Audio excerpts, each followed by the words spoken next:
14 अगस्त को पाकिस्तान भर में जश्न आज़ादी मनाया जा रहा था। कहीं झंडे लहरा रहे थे, कहीं मिल्ली नगमे बज रहे थे, कहीं केक काटे जा रहे थे। लेकिन फैसलाबाद में कुछ शहरियों ने जश्न आज़ादी के लिए ऐसी जगह का इंतखाब किया कि देखने वाले भी सोचने पर मजबूर हो गए कि ये जश्न आज़ादी है या वासा के खिलाफ वाटर पार्क की इफ्तिताही तकरीब। एक तरफ सब्ज हिलाली परचम, दूसरी तरफ गंदे पानी के तालाब, हाथ में केक और इर्द गिर्द बदबू। आखिर ऐसा क्या हुआ कि शहरियों ने खुशी का दिन भी एहतजाज में तब्दील कर दिया? आइए पूरी कहानी जानते हैं। फैसलाबाद के फैसल टाउन, रफीक कॉलोनी, खुशी आबाद और पठानवाला के रहायशियों ने गंदे पानी के तालाबों के किनारे जश्न आज़ादी का केक काट कर वासा फैसलाबाद के खिलाफ एक मुनफरिद एहतजाज किया। इस एहतजाज में बच्चों और बड़ों ने शिरकत की। कौमी परचम लहराए गए, केक काटा गया और वासा के खिलाफ नारे भी लगाए गए। बज़ाहिर ये जश्न आज़ादी की तकरीब थी, लेकिन हकीकत में इसके पीछे शहरियों की एक बड़ी शिकायत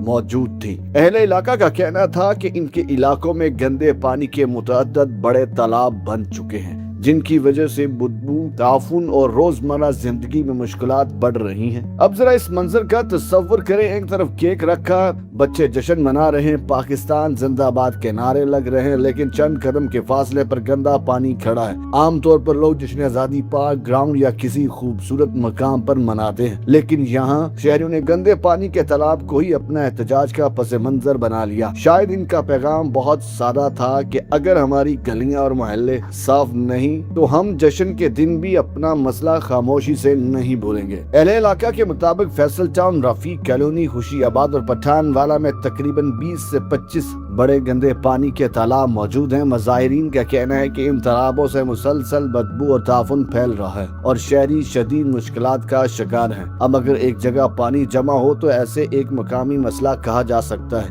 लेकिन जब मुतअद्दिद मकामात पर गंदा पानी खड़ा होने की शिकायत सामने आए तो सवाल सिर्फ एक नाली या एक सड़क का नहीं रहता, बल्कि पूरे निकासी आपके निजाम पर सवाल उठता है। इस एहतजाज की क़यादत राना अदनान खान ने की, जबकि मलक जवेद, इकबाल चौधरी, बाबर विर्क, मोहम्मद हुसैन, मियां अब्दुल रशीद, राना जाहिद और फौजी इकराम और दीगर इलाका मुअज़्ज़िज़ीन भी शरीक हुए। बच्चों और बड़ों ने एहतजाज में हिस्सा लिया, मुतल्लिका हकाम से मसले के हल का मुतालबा किया। यहाँ एहतजाज की सबसे दिलचस्प बात यह थी कि शहरियों ने केक भी काटा, शिकायत भी की। यानी पैगाम कुछ यूं था कि जश्न भी मना लेते हैं, लेकिन मसला भी याद दिलाते हैं। मुज़ाहिरीन के मुताबिक गंदे पानी की वजह से सिर्फ रिहायशी ही परेशान नहीं, बल्कि निमताबाद रोड, भट्टा स्टॉप और जंग रोड के ताजरों और दुकानदारों की मुश्किलात का सामना है। कारोबार के लिए साफ माहौल और आसान आमदोरफ्त बहुत जरूरी होती है। अगर दुकान के सामने पानी खड़ा हो, रास्ता खराब हो और बदबू फैल रही हो तो ग्राहक भी परेशान होता है और दुकानदार भी। दुकानदार शायद ग्राहक से ये नहीं कह सकता कि जनाब पहले गंदे पानी का पुल अबूर करें फिर खरीदारी करें, लेकिन हकीकत ये है कि ऐसे हालात का कारोबारी सरगर्मियों को मुतासर कर सकते हैं। अब आते हैं असल सवाल की तरफ, आखिर इस मसले की जिम्मेदारी किस इदारे पर आती है? फैसलाबाद में वासा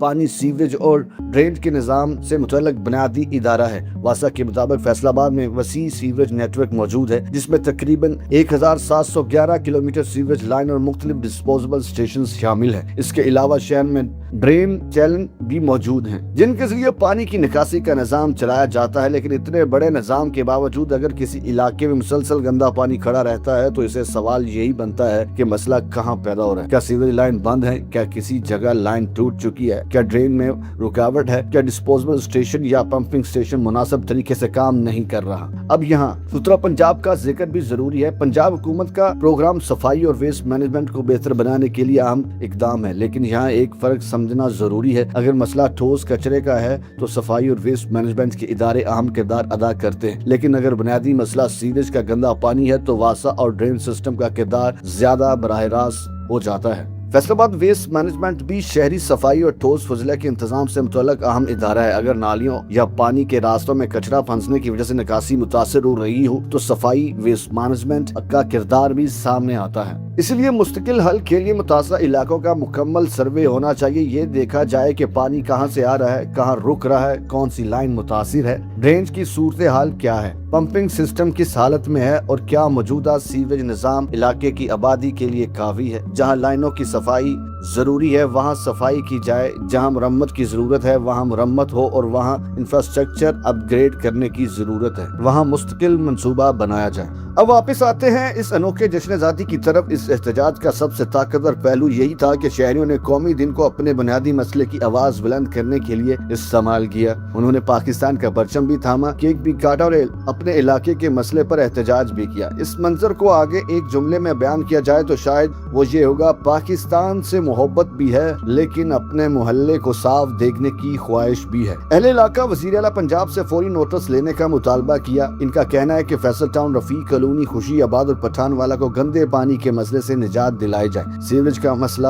مستقل حل نکالا جائے اور صفائی کا نظام بہتر بنایا جائے، کیونکہ شہریوں کو صرف ایک دن کی صفائی نہیں چاہیے، انہیں ایسا نظام چاہیے جو اگلے دن بھی کام کرے، اگلے مہینے بھی کام کرے، اگلے سال بھی کام کرے۔ اور شاید اس پوری کہانی کا سب سے بڑا سوال یہی ہے: 14 اگست کو پاکستان نے آزادی کا جشن منایا، لیکن ان علاقوں کے لوگ گندے پانی سے آزادی کا انتظار کب تک کریں گے؟ ایک صاف محلہ، صاف سڑک، بہتر سیوریج اور صحت مند ماحول بھی شہری زندگی کا بنیادی حصہ ہیں۔ جشن آزادی صرف جھنڈا لہرانے اور کیک کاٹنے کا نام نہیں، بلکہ اپنے ملک اور اپنے شہر کو بہتر بنانے کی خواہش بھی ہے، حب الوطنی کا حصہ ہے۔ تو اب سوال آپ سے ہے، اگر آپ کے علاقے میں بھی گندا پانی مسلسل کھڑا ہو رہا ہو اور کئی بار شکایت کے باوجود مسئلہ حل نہ ہو تو آپ کیا کریں گے؟ خاموش رہیں گے، شکایت کریں گے، یا پھر ایسا ہی کوئی انوکھا احتجاج کریں گے؟ اپنی رائے کامنٹ میں ضرور بتائیں۔ اگر آپ فیصل آباد سے ہیں تو اپنے علاقے کا نام بھی کامنٹ میں لکھیں اور بتائیں کہ وہاں صفائی اور سیوریج کا سب سے بڑا مسئلہ کیا ہے۔ ناظرین، آپ دیکھ رہے تھے ڈیجیٹل میڈیا پلس اور میں تھا محمد آصف۔ ملتے ہیں ایک اور نئی معلوماتی ویڈیو کے ساتھ، تب تک فی ایمان اللہ۔